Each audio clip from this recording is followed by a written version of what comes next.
We also have two different methods of making cakes, which I am going to illustrate. The first is the whisking method, where the eggs and the sugar are beaten together until they are very light and fluffy, and I have made a Swiss roll by that method.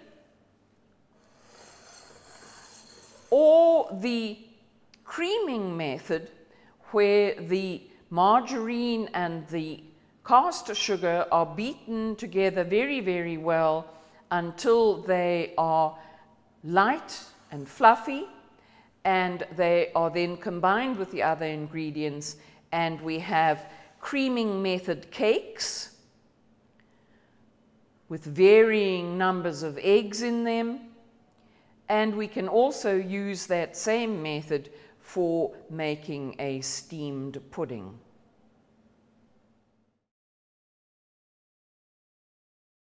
I'm going to demonstrate the making of a Swiss roll.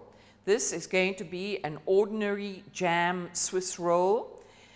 There are many variations. You can flavor your Swiss roll with chocolate or coffee, and you can put in fresh cream and various other fillings, but today we are going to make a plain jam Swiss roll.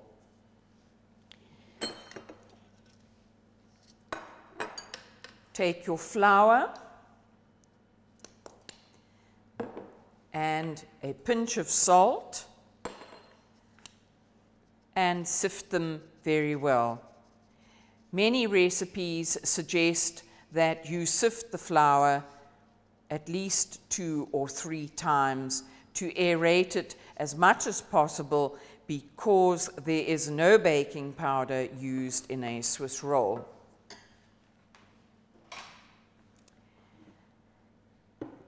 Next, we are going to beat the egg white. We do it in this order so that we do not have to change the beater on the electric beater. Beat the egg white until it reaches the stiff peak stage.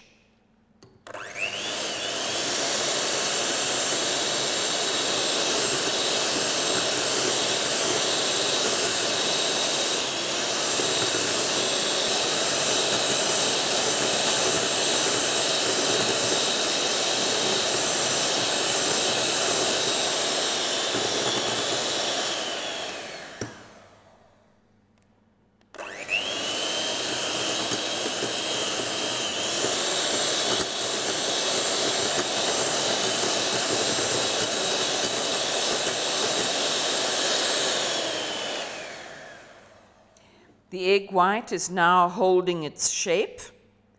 Put it to one side and beat your egg yolks.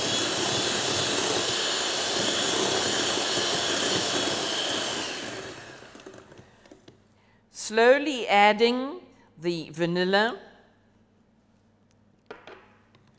and the lemon juice.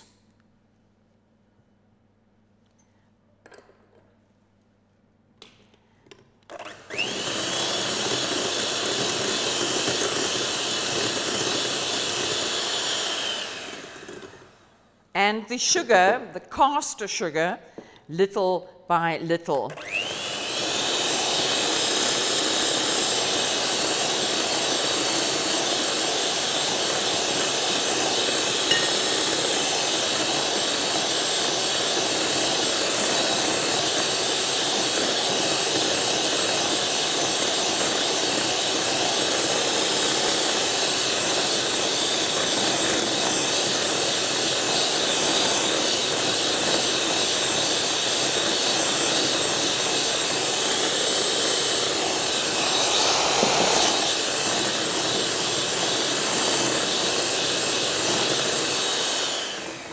Once all the sugar has been added, carry on beating your egg yolks until they are cream-colored and very light and fluffy.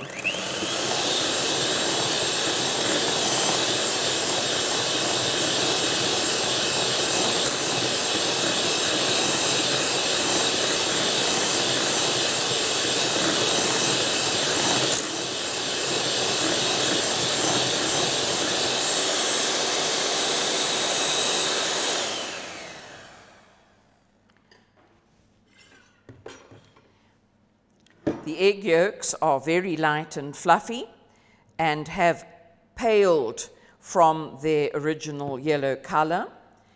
To this, I'm going to add my flour, my sifted flour and salt. And I'm going to fold the flour in with an up and over movement, using a metal spoon, as the metal spoon has a thin side, and this is not going to beat the air out of the egg yolk mixture. Now add the beaten egg white.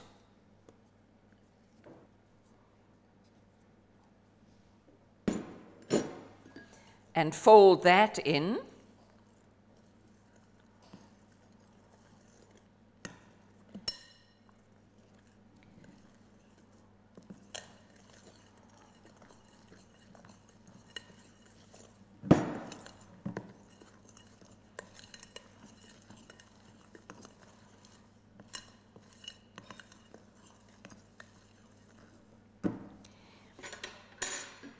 The egg white is now incorporated. It's most important at this stage not to over stir your Swiss roll. Here I have a Swiss roll pan, which is a small baking tray, which we have lined with greaseproof paper and sprayed with cook and spray. Pour the Swiss roll batter into the pan.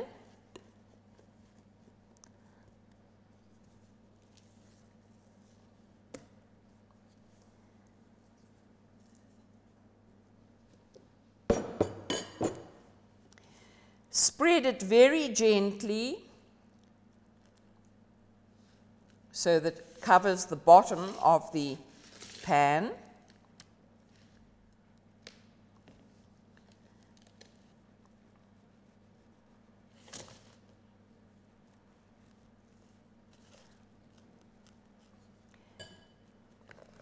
And place your Swiss roll in the oven on the middle shelf at 200 degrees Celsius for 8 to 10 minutes. The Swiss roll is about ready to come out of the oven. Here I have half a sheet of greaseproof paper, which I'm going to spread with caster sugar.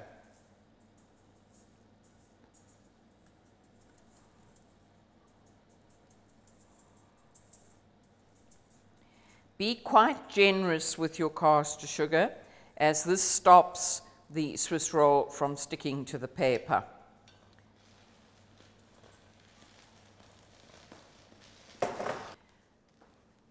Take the Swiss roll out of the oven when it's golden brown, and if you touch it with your forefinger, it should not leave an indentation which indicates that it's cooked. Loosen all the way around the sides with a knife.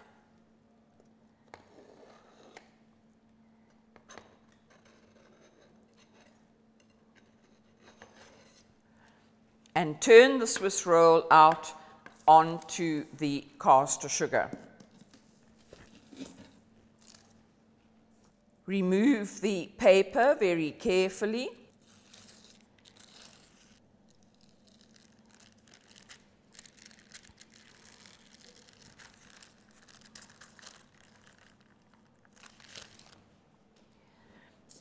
Here I have some softened apricot jam. You can use strawberry jam or youngberry jam. And this I'm going to spread right to the very edges using a small spatula.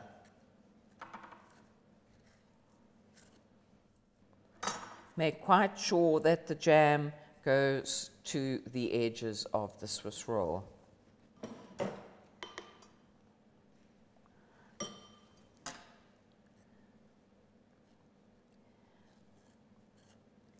If the jam that you are going to use comes out of the refrigerator, you could perhaps heat it up slightly just to soften it and make it easier to use. Right, there my Swiss roll is spread with jam. I now remove the crusts using a sharp knife.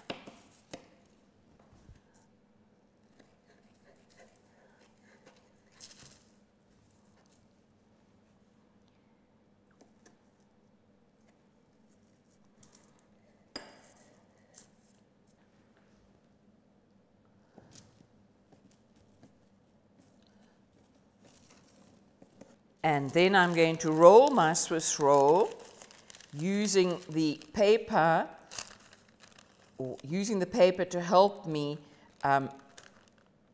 get the Swiss roll to roll.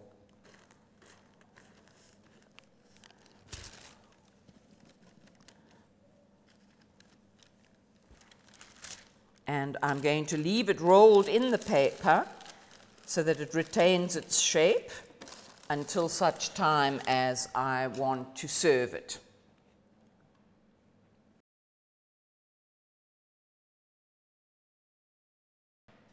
I'm going to demonstrate the creaming method, and once I've made the batter with the creaming method, I'm going to use it to make a steamed pudding.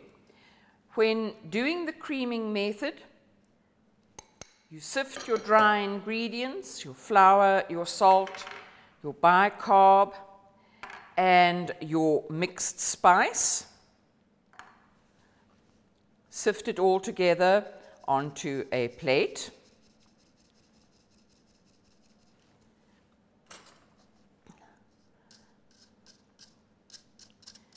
Use a spoon to get rid of all the flour. Put that to one side. In my mixing bowl, I am going to put margarine,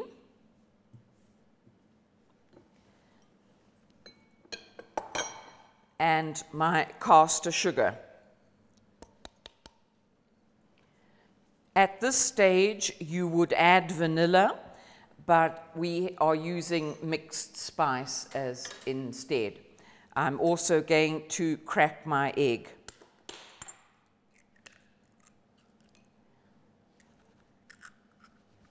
Now I have all my ingredients ready. I also have my pot of boiling water and my steamed pudding mold.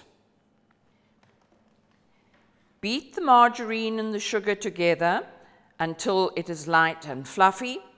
We use caster sugar in the creaming method because the crystals are much finer. It creams more quickly and dissolves more quickly than ordinary white sugar.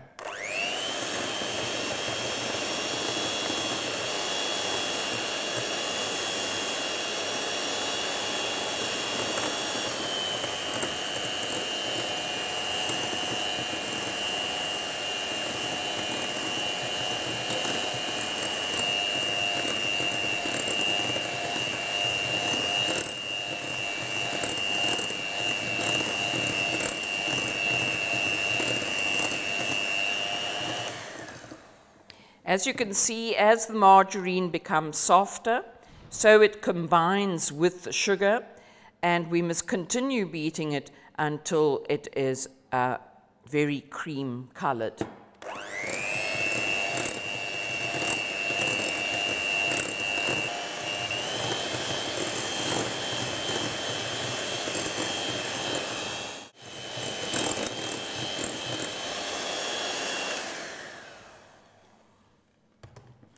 The margarine and the sugar is now very well combined,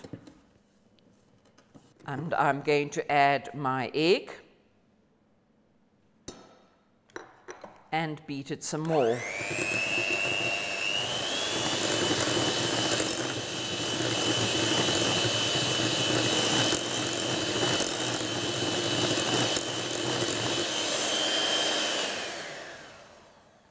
That is looking very well aerated. To it, I'm going to add my flour alternately with the milk. I'm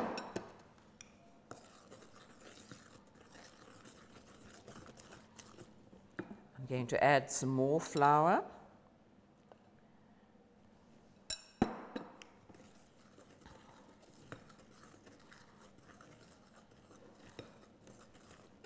Now you can see that the dough is getting stiffer. I'm going to add some milk.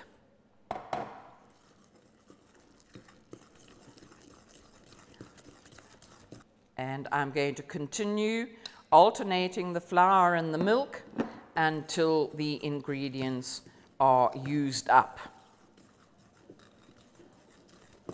I have mixed in the last amount of flour, and I've added enough milk to make a dropping consistency.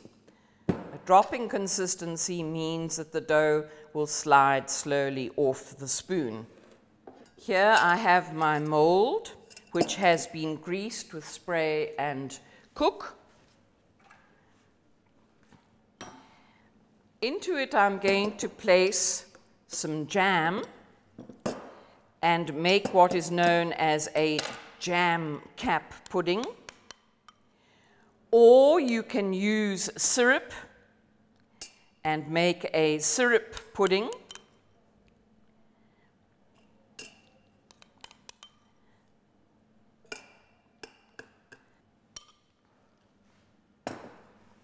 And just for a little bit of variety, I'm going to add some sultanas to the dough as well.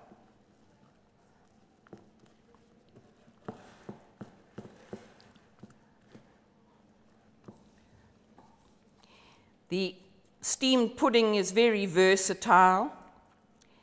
You can use any flavoring that you wish, spices like we have here, or vanilla, chocolate, orange juice.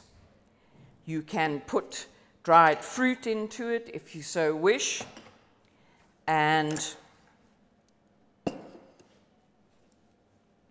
make various puddings.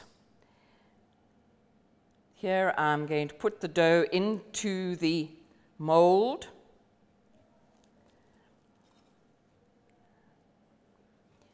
On top of the jam.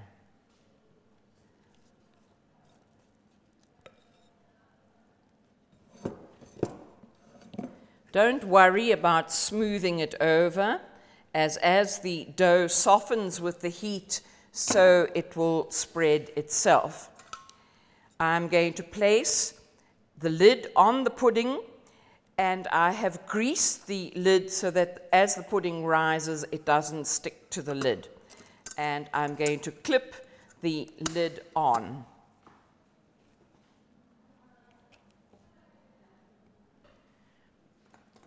Here I have boiling water, which is going to reach halfway up the sides of the steam pudding mold. I'm going to replace the lid, and this must boil gently for an hour so that the pudding is cooked.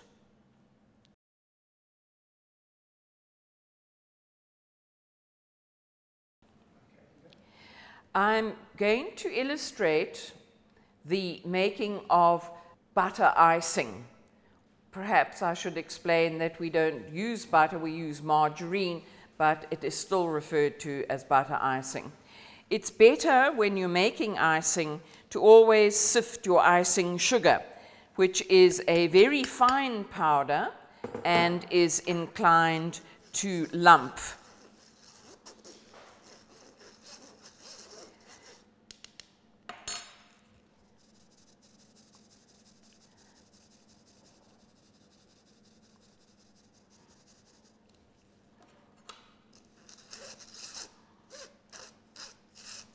when you are pressing flour or icing sugar through a sifter, use a metal spoon.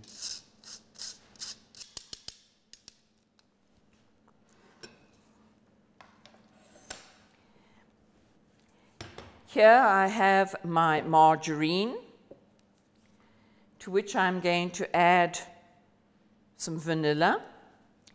You can flavor it with coffee essence. You can flavor it with cocoa or melted chocolate, any of the flavors that you would wish to use.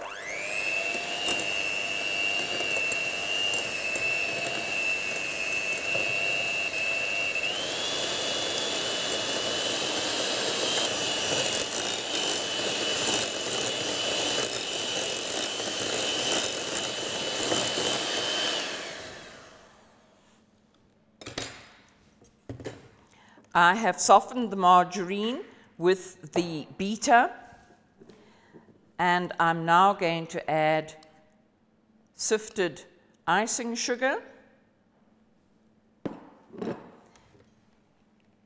Once again, I'm going to beat it in, but I'm going to beat it in very slowly.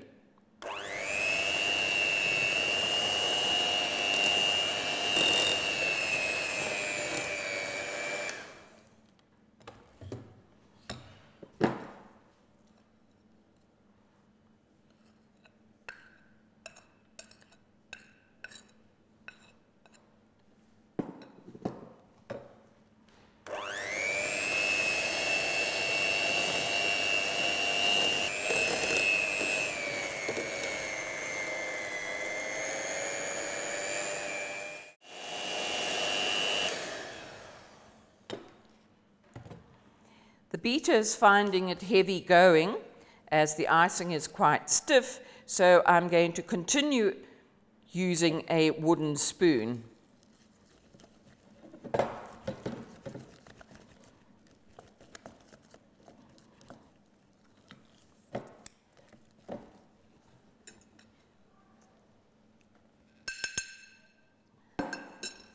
I've added the last of the icing sugar.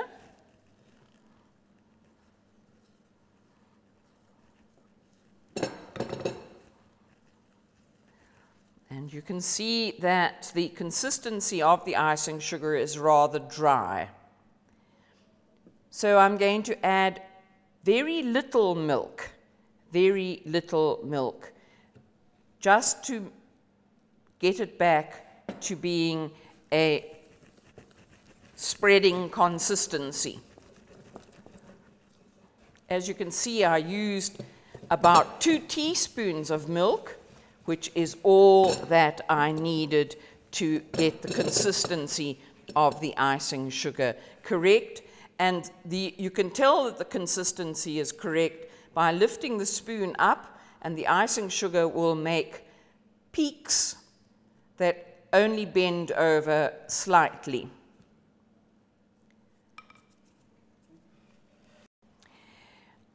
Here I have a creaming method cake made with 2 eggs.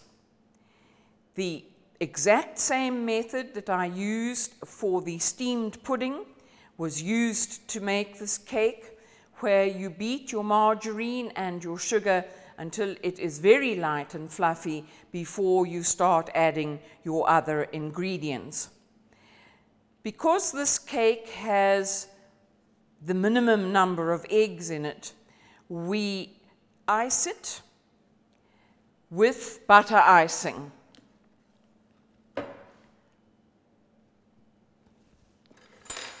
Using a spatula, I spread the icing on the cake.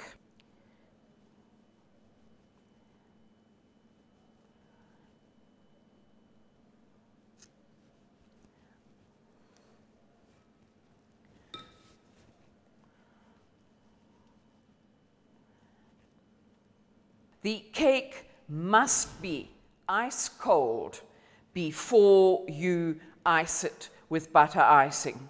Butter icing contains a large quantity of margarine or butter, and if you spread it onto a warm cake, the icing separates and you have a very greasy cake because you have melted the margarine with the heat of the cake.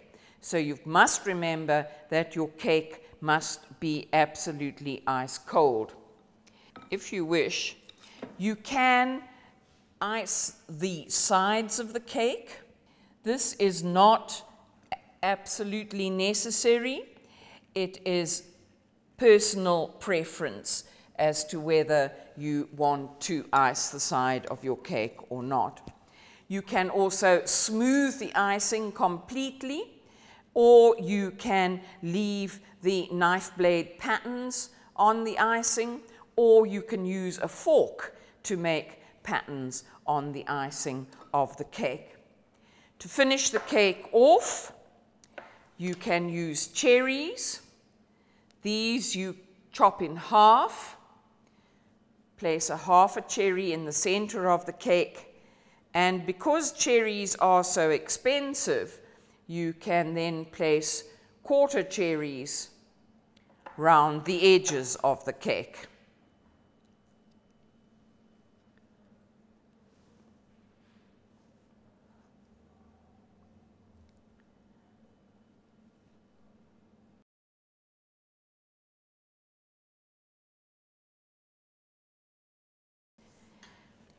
Here I have a creaming method cake made with 5 eggs.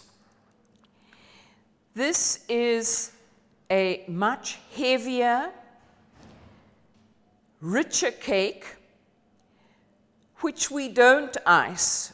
It is eaten plain, and it's often referred to by the name a Madeira cake, and it can either be made with 5 or 6 eggs, which makes it very, very rich.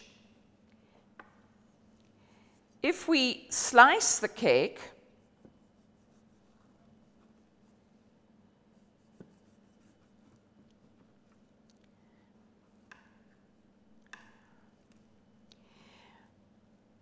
we will see that the color is very yellow from the large number of eggs.